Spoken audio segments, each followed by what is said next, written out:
Hello साथियों, स्वागत है आपका अपने परिवार तैयारी स्टेशन में। मैं महेंद्र सिंह आज लेकर आया हूं आपके लिए 16 अगस्त को टारगेट करते हुए बीईओ की तीसरी क्लास, जिसमें जो है 16 अगस्त को विज्ञान से आने वाले महत्वपूर्ण प्रश्नों की हम लोग चर्चा करेंगे। ठीक है, तो आप बिल्कुल वीडियो में बने रहिए और ध्यान से प्रश्नों की व्याख्या को सुनिए, प्रश्नों को देखिए, क्योंकि ऐसे ही प्रश्न आपको 16 अगस्त को बीईओ के एग्जाम में देखने को मिलेंगे।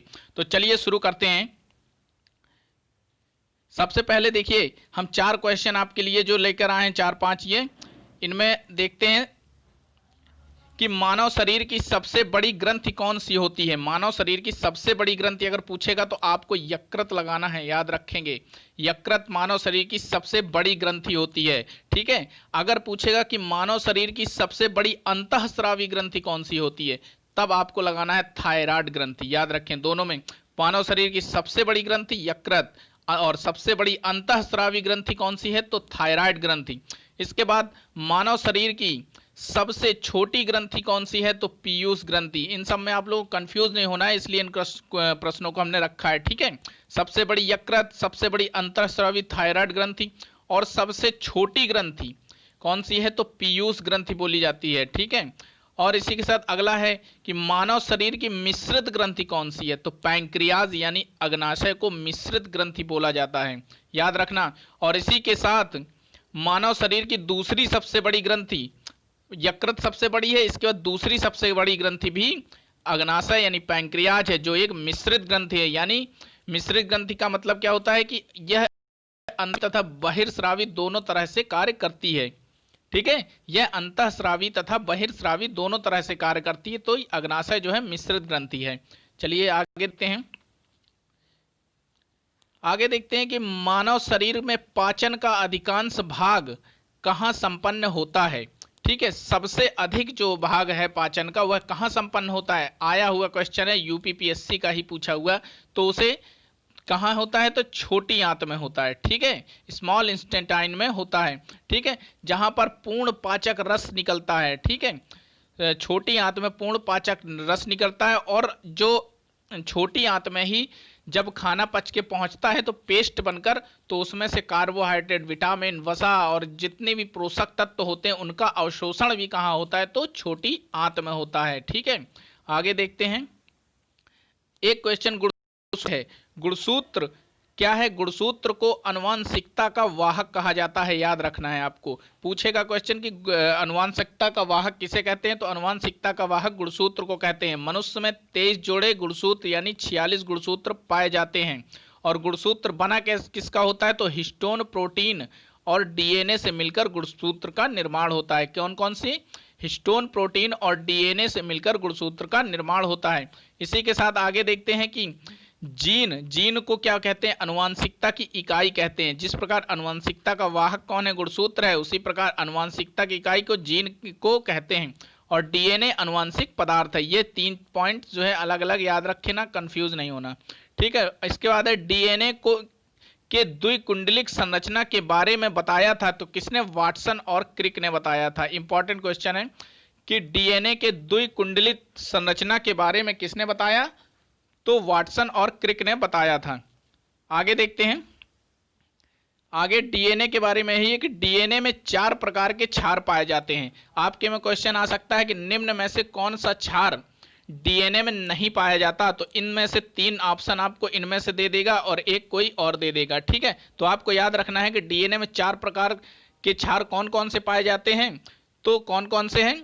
एक है एड्रीनिन। ठीक है, एड्रीनिन है, ग्वानिन है, थायमिन है और साइटोसिन है। ठीक है, ये एड्रीनिन है, याद रखना। एड्रीनिन, ग्वानिन, थायमिन और साइटोसिन, ये 4 प्रकार के क्षार किसमें, डीएनए में पाए जाते हैं। चलिए आगे देखते हैं। आगे है पित्तरस का प्रमुख कार्य क्या है, यह पूछा जाता है। पित्तरस का स्रावन कहाँ से होता है, तो अगर पूछेगा तो यकृत से होता है। पित्तरस का देखिए निर्माण कहाँ होता है, तो यकृत में होता है, और संचय कहाँ होता है, तो पित्ताशय में होता है। यानी भंडार ग्रह कौन सा है पित्तरस का, यह पित्ताशय, और निर्माण कहाँ होता है, यकृत में। तो पित्तरस का जो प्रमुख कार्य है उसको क्या कहते हैं, इमल्सिफिकेशन कहते हैं। इमल्सिफिकेशन का मतलब वसा को जल में घुलनशील बनाने की क्रिया को इमल्सिफिकेशन कहते हैं, और पित्तरस का प्रमुख कार्य यही है, इमल्सिफिकेशन करना, यानी वसा को जल में घुलनशील बनाना। ठीक है, इसके बाद इसी को हिंदी में क्या कहते हैं, पायसीकरण भी बोलते हैं। इमल्सिफिकेशन को पायसीकरण भी बोलते हैं। अगला प्रश्न है कि भ्रूणावस्था में आरबीसी का निर्माण कहाँ होता है। ठीक है, तो भ्रूणावस्था में आरबीसी का निर्माण कहाँ होता है, तो यकृत में होता है। याद रखना, यह क्वेश्चन पूछा जाता है कि भ्रूणावस्था में आरबीसी का निर्माण कहाँ होता है, तो यकृत में होता है। अगला है कि हिपैरिन नामक प्रोटीन का कार्य क्या है। हिपैरिन नामक प्रोटीन का कार्य क्या है, इसी के साथ आंसर बताने से पहले दोनों क्वेश्चन को हम ले लेते हैं। इसी के साथ एक और पूछा, प्रोथाम्बिन और फाइब्रोनोजिन प्रोटीन का क्या कार्य है। तो देखिए, हिपैरिन का कार्य है प्रतिस्कंदनीय प्रोटीन है और यह स्कंदनीय प्रोटीन है। कैसे, यह हिपैरिन जो होता है वो शरीर के अंदर हमारे जो रक्त बहता है उसको जमने से रोकता है, कि शरीर के अंदर रक्त, देखिए अगर हम बाहर जो कट के आ जाता है तो वह जम जाता है तुरंत, लेकिन शरीर के अंदर वो बहता रहता है, क्योंकि अगर जम जाएगा रक्त तो इंसान की मृत्यु हो जाएगी। तो यह हिपैरिन नामक प्रोटीन होता है जो प्रतिस्कंदनीय प्रोटीन के रूप में कार्य करता है और शरीर के अंदर बहते हुए रक्त को जमने से रोकता है। उसी के साथ प्रोथ्राम्बिन और फाइब्रोनोजिन प्रोटीन क्या करता है, तो यह जब कट जाता है या कोई ब्लड निकलने लगता है तो उसमें स्कंदनीय प्रोटीन का कार्य करता है, यानी रक्त को जमाने का कार्य करता है। ठीक है, इन दोनों का अंतर याद रखना है। अगला देखते हैं। अगला है ग्लाइकोजिन शरीर में किस अंग में संचित रहता है, तो ग्लाइकोजिन यकृत में संचित रहता है। याद रखना, ग्लाइकोजिन क्या होता है, ग्लूकोज को जो है जब ग्लूकोज की मात्रा अधिक हो जाती है तो यकृत जो है में यह ग्लाइकोजिन के रूप में इंसुलिन से मिलकर संचित हो जाता है, और जब मनुष्य को उसकी ज़रूरत होती है, भूख लगती है, तो वही जो है फिर से ग्लूकोज में बदलकर शरीर को ऊर्जा प्रदान करता है। इसके बाद अगला है सबसे बड़ी अंतःस्रावी ग्रंथि थायराइड ग्रंथि, ये हम पढ़ चुके हैं अभी। ठीक है, सबसे बड़ी अंतःस्रावी ग्रंथि थायराइड ग्रंथि है। अगला है कि ल्यूकोसाइट जो है कहाँ होता है। ल्यूकोसाइट किसे, डब्ल्यूबीसी को बोलते हैं, व्हाइट ब्लड कार्पेल्स, यानी ल्यूकोसाइट कोशिकाओं का जन्म कहाँ होता है, तो येलो बोन मेरो में होता है। याद रखेंगे, कहाँ होता है, येलो बोन मेरो। ठीक है, इसके बाद है इमल्सीकरण क्या होता है, अभी हमने ऊपर बताया है, तो वसा के जटिल अणुओं को जल में घुलनशील बनाने की क्रिया को किसके द्वारा, पित्तरस के द्वारा वसा के जटिल अणुओं को जल में घुलनशील बनाने की क्रिया को इमल्सीकरण या फिर हिंदी में पायसीकरण बोलते हैं। ठीक है, चलिए अगला देखते हैं। अगर आपको प्रश्न जो है पसंद आ रहे होंगे, क्योंकि इनको बनाने में काफ़ी टाइम लगा है हमको, ठीक है, तो आप वीडियो को लाइक कर दीजिए, एक लाइक कर दीजिए और चैनल को सब्सक्राइब करके बेल आइकन दबा लीजिए, जिससे अभी 16 अगस्त तक जितने भी इंपॉर्टेंट क्लासेस आपकी आने वाली हैं उसका नोटिफिकेशन आप तक आपको पहुंच जाए। ठीक है, तो चलिए आगे देखते हैं।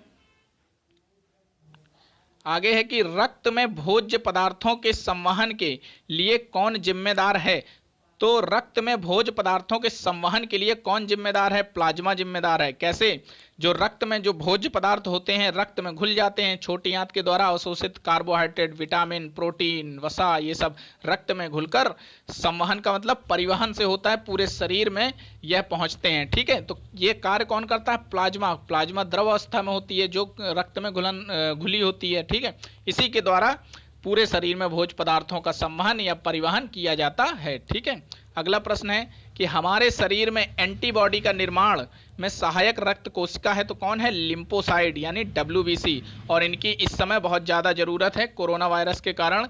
जिनके जो है प्रतिरोधक क्षमता यानी लिम्फोसाइट कमज़ोर होती हैं, कम होती हैं, एंटीबॉडी का निर्माण नहीं करती हैं, उनको जो है कोरोना जो वायरस है कोविड-19 वह अधिक असर करता है। ठीक है, अगला देखते हैं कि रुधिर परिसंचरण की खोज किसने की, मोस्ट इंपॉर्टेंट क्वेश्चन है। तो रुधिर परिसंचरण की खोज विलियम हार्वे ने की थी। और साथ में एक चीज और याद रखें, रुधिर वर्ग जो ओ ए बी और है ना ऐसे करके, रुधिर वर्ग की खोज किसने की, तो लैंड स्टीग ने की थी। ठीक है, कार्ल लैंड स्टीनर ने क्या किया था, रुधिर वर्ग की खोज की थी, और परिसंचरण की खोज विलियम हार्वे ने की थी। कार्ल लैंड स्टीनर ने रुधिर वर्ग की खोज की थी। ठीक है, आगे देखते हैं कि हमारे शरीर में O2 का परिवहन कौन करता है। O2 का देखिए अभी हमने ऊपर पढ़ा था कि जो पोषक तत्व हैं उनका परिवहन या संवहन कौन कर रहा था, तो प्लाज्मा कर रहा था। लेकिन ऑक्सीजन का परिवहन जो है रक्त में घुलकर कौन करता है, तो हीमोग्लोबिन यानी आरबीसी में हीमोग्लोबिन करती है। ठीक है, हमारे शरीर में O2 का जो परिवहन है वह हीमोग्लोबिन करती है। अगला प्रश्न है जो पूछा जाता है कि आरबीसी यानी रेड ब्लड कार्पल्स का कब्रिस्तान किसे कहा जाता है।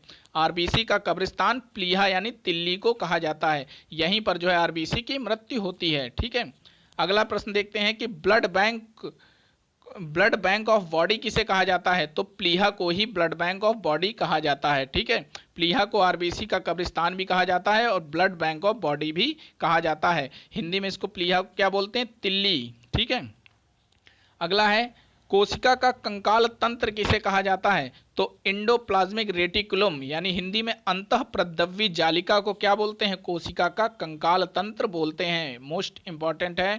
ठीक है, इंडोप्लाज्मिक रेटिकुलम यानी अंतःप्रद्रव्य जालिका को कोशिका का कंकाल तंत्र बोलते हैं।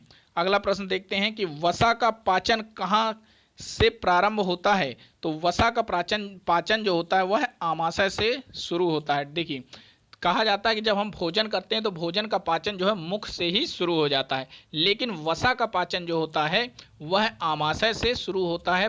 यह पूछा हुआ क्वेश्चन है। ठीक है, अगला एक और इम्पॉर्टेंट प्रश्न है, देखते हैं कि रुधिर के स्कंदन में सहायक तत्व व विटामिन कौन सा है।